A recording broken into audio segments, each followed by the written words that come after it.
और आज बात उस घूसखोर वीसी की जिसकी कलम बिना घूस के फाइलों पे नहीं चलती थी। ये वही घूसखोर वीसी है जिसने प्रोफेसर के साथ साथ राम का नाम तक बदनाम कर दिया। रियल बेकर्स, जहां आपको मिलेंगे best quality eggless cake, pastries और सभी तरह के confectionery item. You have tried the rest, now try the best. Near collector bungalow, police line, Ajmer and near कनकशी गार्डन, जवान नगर, अजमेर। जय हिंद, मैं ललित खत्री और आप देख रहे हैं MTTV इंडिया। और आज बात उस घूसखोर वीसी की जिसकी कलम बिना घूस के फाइलों पे नहीं चलती थी। ये वही घूसखोर वीसी है जिसने प्रोफेसर के साथ साथ राम का नाम तक बदनाम कर दिया। भ्रष्टाचार की ऐसी करतूत कि पूरी शैक्षणिक व्यवस्था में करप्शन की दीमक लगा दी हो। ऐसा मानो कि जिस कुर्सी पर प्रोफेसर RP सिंह बैठता था वो थी ही करप्शन के दीमक से नहाई हुई। और जब ACB के हत्थे ये घूसखोर प्रोफेसर RP सिंह चढ़ा तो बड़ी ही मासूमियत और भोली शक्ल बनाकर ACB को बोला कि मैं तो फोन में बिना चैट देके ही डिलीट कर देता हूं। मतलब साहब प्रति स्टूडेंट 1500 से 2000 रुपए तक की बोली लगाते रहे, लेकिन जब जेल की रोटी खानी पड़ी तो बोल पड़े कि ये चैट तो मैं करता ही नहीं था। भाई वाह, आप इनका ये जवाब सुनकर तो करप्शन की दीमक को भी शर्म आ गई होगी। खैर छोड़िए क्या फर्क पड़ता है, लेकिन फर्क इस बात से जरूर रखिए कि जब आपका बच्चा कॉलेजों में दाखिला लेता है तो कई सुनहरे सपनों को संजोता भी है। और ऐसे घूसखोर प्रोफेसर जो वीसी बन जाते हैं उन सपनों की बलि लेते जाते हैं। सपनों को कुचलकर ये अपने सपने पूरे करते हैं। लेकिन आज भी दिनेश MN जैसे अधिकारी मौजूद हैं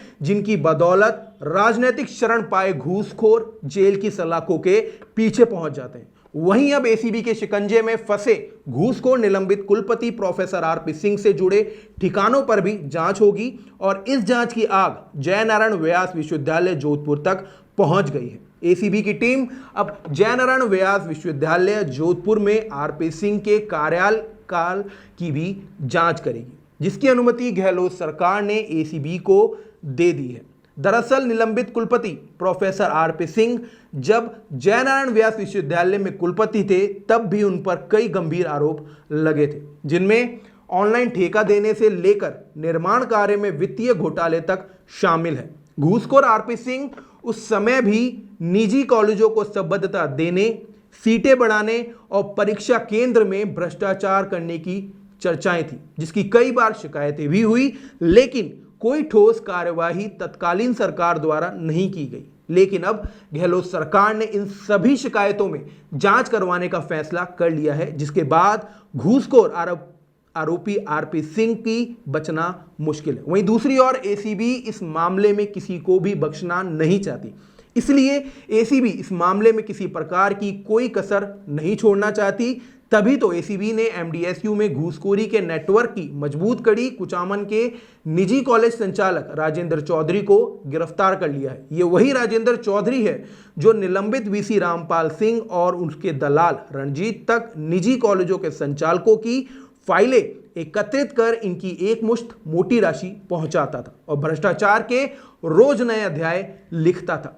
कुचामन सिटी निवासी आरोपी राजेंद्र चौधरी पुत्र बिरमा राम चौधरी का विशेष अदालत ने 2 दिन के लिए ACB के रिमांड पर भेजा है, जिसके बाद ये माना जा रहा है कि अब आरोपी से रिमांड के दौरान घूसखोरी नेटवर्क में शामिल अन्य लोगों की भूमिका के बारे में भी पूछताछ की जाएगी। और अगर पूछताछ में अन्य आरोपियों के भी नाम आते हैं तो ACB उन्हें भी हिरासत में लेगी, क्योंकि निलंबित VC और दलाल रणजीत की यूनिवर्सिटी से जुड़े प्राइवेट कॉलेजों के संचालकों से WhatsApp के जरिए सीधे बातचीत हुआ करती थी, जिसकी जानकारी सबूत के साथ ACB के पास मौजूद है। और इसलिए हम आपको ये जानकारी दे रहे हैं कि अब शिक्षा के ऐसे दलालों का बच पाना बेहद ही मुश्किल है।